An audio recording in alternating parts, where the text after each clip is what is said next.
आदरणीय पवारसाहेब, माननीय जयंतराव, विजयदादा, व्यासपीठावरील सर्वच मान्यवरण उपस्थित बंधू आणि भगिनींनो, तर माझी आणि बाप्पांची 2 वाजता दिल्लीला जायला फ्लाईट आहे.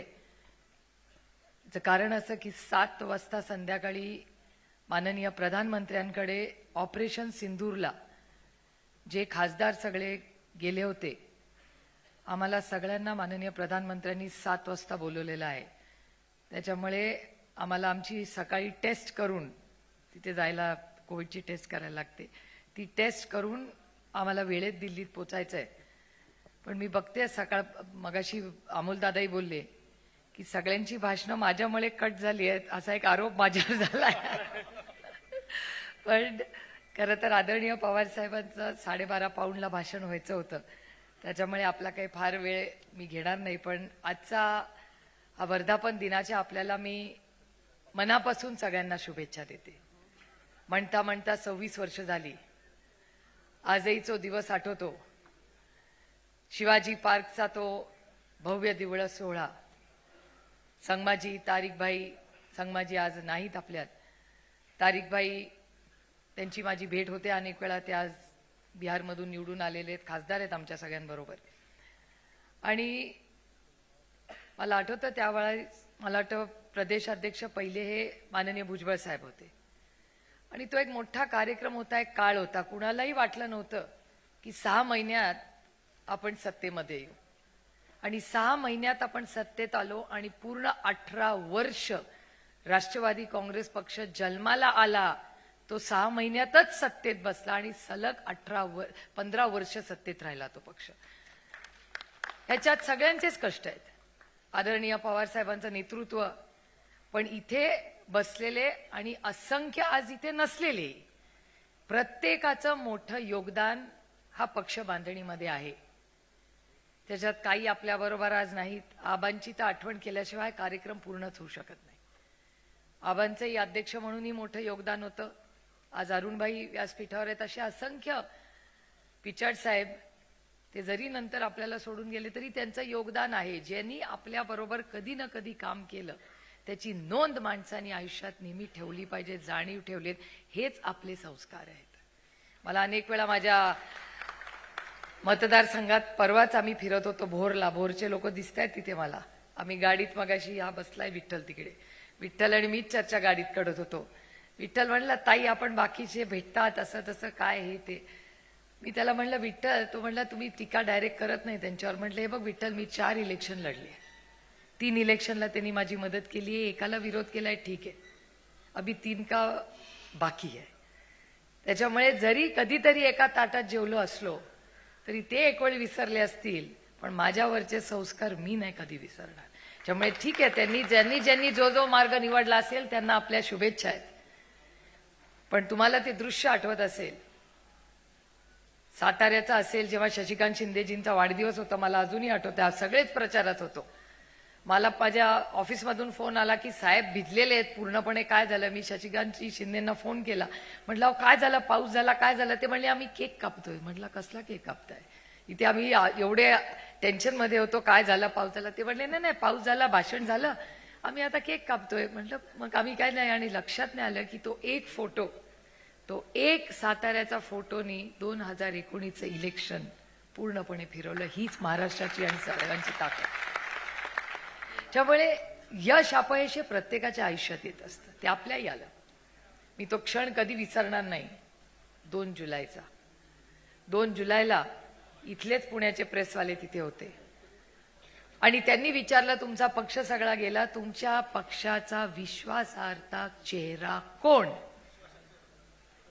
तर त्यांनी विचारलं की तुमचा विश्वास देणारा चेहरा कोण.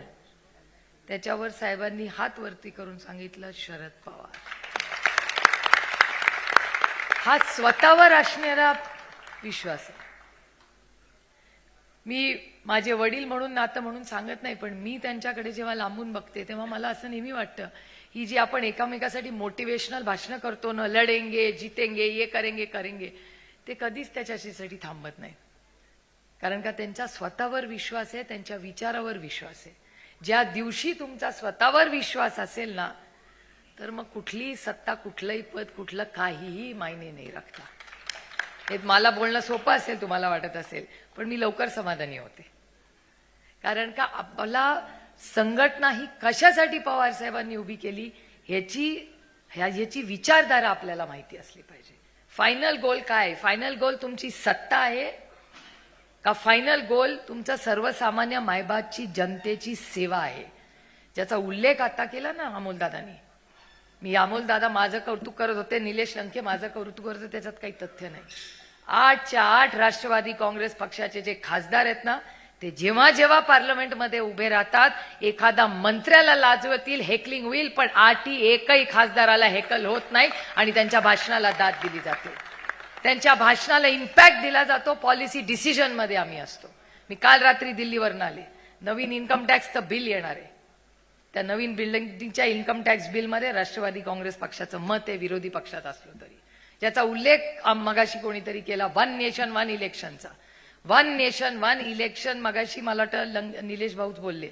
1 नेशन 1 इलेक्शन मध्ये बरेचसे पक्ष आहेत सत्तेमधले, सगळे नाही आहेत, थोडेच आहेत, पण विरोधी पक्षामधले 1 नेशन 1 इलेक्शनचा जो काही निर्णय होईल त्याच्यात राष्ट्रवादी काँग्रेसचं पद सगळ्यात मोठं आणि महत्वाचं असेल. हे वास्तव आहे या राज्याचं आणि देशाचं.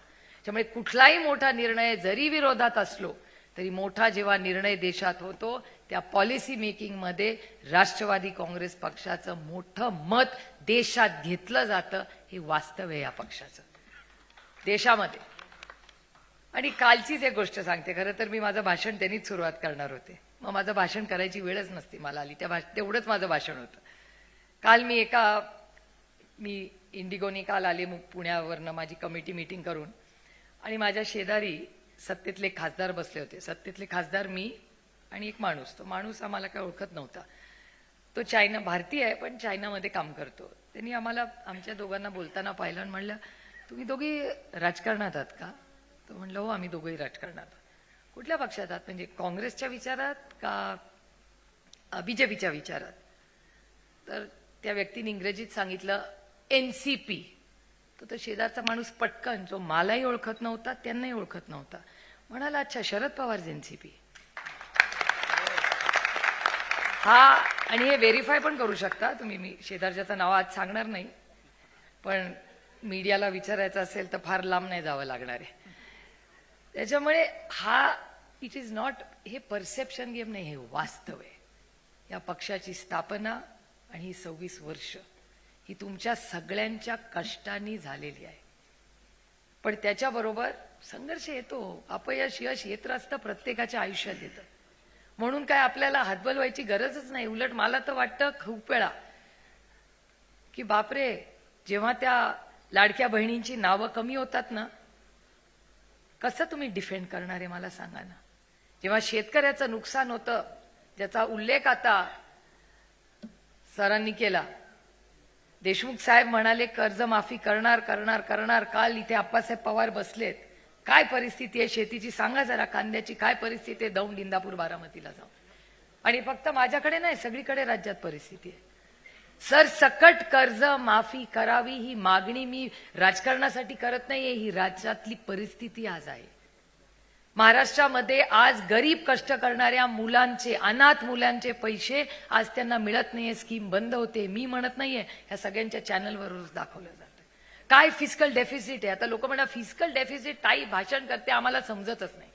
फिस्कल डेफिसिट म्हणजे येणारे पैसे आणि खर्च होणारे पैसे या दोन्ही मधली जी गॅप असते. प्रभाकर देशमुख साहेब आहेत, त्यांना फिस्कल डेफिसिट कळतं.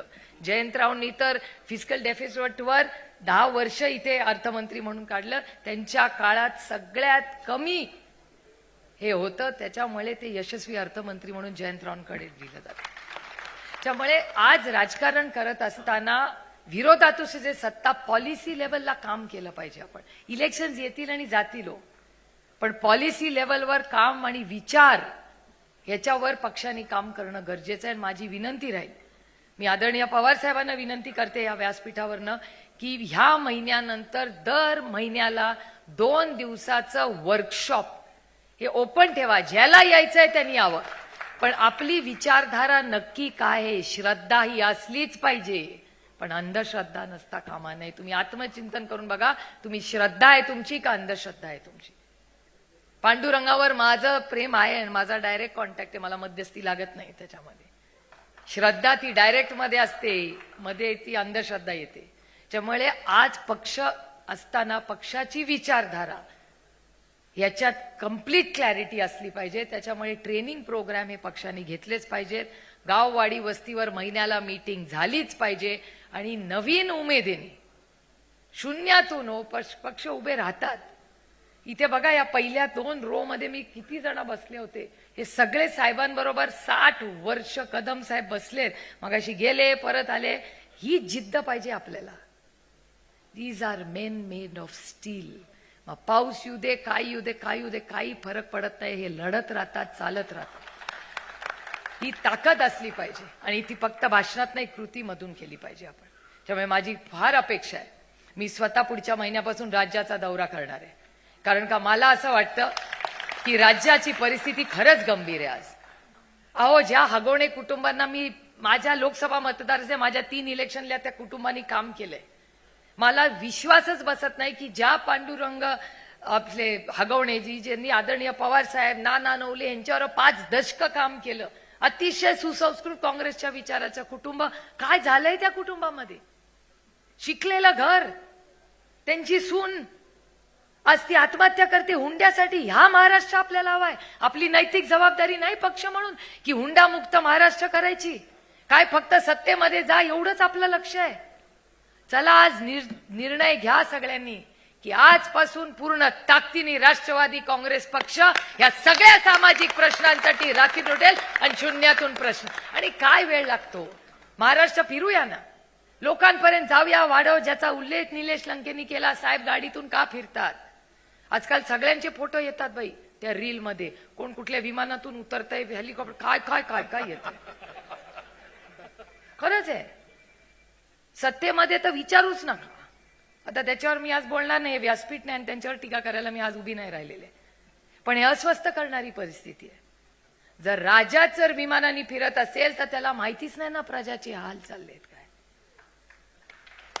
त्यामुळे लोकांच्या अंतःकरणात जाऊन, घरात, वाडी वस्तीवर जाऊन बघा काय परिस्थिती झाली. तो फहाद म्हणला होता, राखीताईंना विचारा अर्बनायझेशनचे काय होते. त्या राखीताई रोज मुंबईत आंदोलन करतात. त्यामुळे या सगळ्या गोष्टींचा गांभीर्याने तुम्ही विचार करा. मला पुढे जायचंय, साहेबांचंही भाषण आहे, त्याच्यामुळे फार मी भाषण करणार नाही आज. पण पुढच्या वेळेस जेव्हा भेटू तेव्हा एक 15 दिवसामध्ये माझाही राज्याचा दौरा, पुढे कसं जायचं, वर्षाच्या मीटिंग, ट्रेनिंग प्रोग्राम, ह्या सगळ्याची माहिती तुम्हाला कळवली जाईल. पण एकच शेवटी जाताना सांगू इच्छिते की जेव्हा मी ऑपरेशन सिंदूरच्या या कामासाठी गेले, हा मुद्दा खूप महत्वाचा आहे. मला एक माझं भाग्य की फुल ना फुलाची पाकळी, पण या देशाचे परराष्ट्र मंत्री कैलासवासी यशवंतराव चव्हाण म्हणून त्यांना परदेशी जायची संधी मिळाली देशाच्या वतीने. हे छोटंसंच असेल माझं, पण त्याच विचारांचा वारसा घेऊन मला तुमच्या सगळ्यांच्या आशीर्वादाने देशाचं नेतृत्व करून परदेशात जायची 4 राज्यात, देशांमध्ये संधी मिळाली. हे माझं भाग्य आणि तुमच्यासारख्या असंख्य कार्यकर्त्यांचं, नेत्यांचे आशीर्वाद आहेत म्हणून मला ही संधी मिळाली.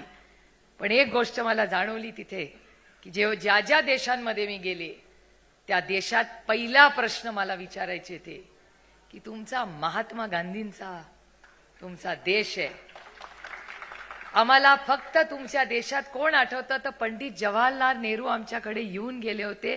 त्यांनी केलेलं भाषण आजही आमची लोक वाचतात. इंदिराजींसारखं नेतृत्व ह्याच भारताने दिलं. काय आयर्न लेडी होती, त्यांच्याबद्दल आम्हाला अजून काहीतरी सांगा. म्हणजे आजही परदेशात तुम्ही गेला तरी आदरणीय मोदीजींबद्दलही चांगलंच बोलले. हा गैरसमज नसावे. पण त्याचबरोबर जेव्हा ते माननीय प्रधानमंत्र्यांची विचारपूस आणि शुभेच्छा देत होते तेव्हा प्रधानमंत्र्यांबरोबर आणि कोटी आपली जनतेबरोबर ते महात्मा गांधी, जवाहरलाल नेहरू आणि इंदिराजींबद्दल ही बोलत होते. हे आपल्याला विसरून चालणार. आणि जगामध्ये Egypt, south Africa, Ethiopia, Qatar या सगळ्या देशांमध्ये, आणि हा अनुभव मला नाही आला, 7 अध्यक्षांशी मी बोलले. 7 जे ग्रुप्स होते, 7 ग्रुप्सचा हो अनुभव आला. त्यामुळे हे विचार हे जे महात्मा गांधींचे विचार आहेत तेच घेऊन आपल्याला पुढे जायचंय. आणि हा कैलासवासी यशवंतराव चव्हाणांचा महाराष्ट्र आहे आणि तो महाराष्ट्र, ती विचारधारा घेऊन आज राष्ट्रवादी काँग्रेस पक्ष पुन्हा एकदा भरारी घेईल, लढेंगे और जीतेंगे. त्यामुळे त्याची तुम्ही काही काळजी करू नका. आज प्रशांत दादा तुमच्या सगळ्या पुण्याच्या टीमच्या प्रयत्नातून माननीय जयंत पाटलांच्या नेतृत्वाखाली अतिशय उत्तम हा कार्यक्रम आज इथे झाला. आज फक्त मला आणि बाप्पांना लवकर निघायची परवानगी आपण द्यावी. आणि या सगळ्या खासदारांचं मी पुन्हा पुन्हा कौतुक करते, फौजियाताईंचंही, की राष्ट्रवादी काँग्रेस पक्ष हा पार्लमेंटमधला सगळ्यात हाय परफॉर्मिंग पक्ष आहे. याचा सार्थ अभिमान मला आहे, या सगळ्यांचा मला अभिमान आहे. पुन्हा एकदा 26 वर्ष पूर्ण झाल्याच्या वर्धापन दिनाच्या मनापासून शुभेच्छा देऊन पांडुरंगाला एवढीच प्रार्थना करते, बाबा चांगला पाऊस पडू दे आणि अडचणीत आलेला माझा शेतकरी त्याला न्याय मिळू दे, एवढंच म्हणून आपली रजा घेते. जय हिंद, जय महाराष्ट्र, जय आघाडी.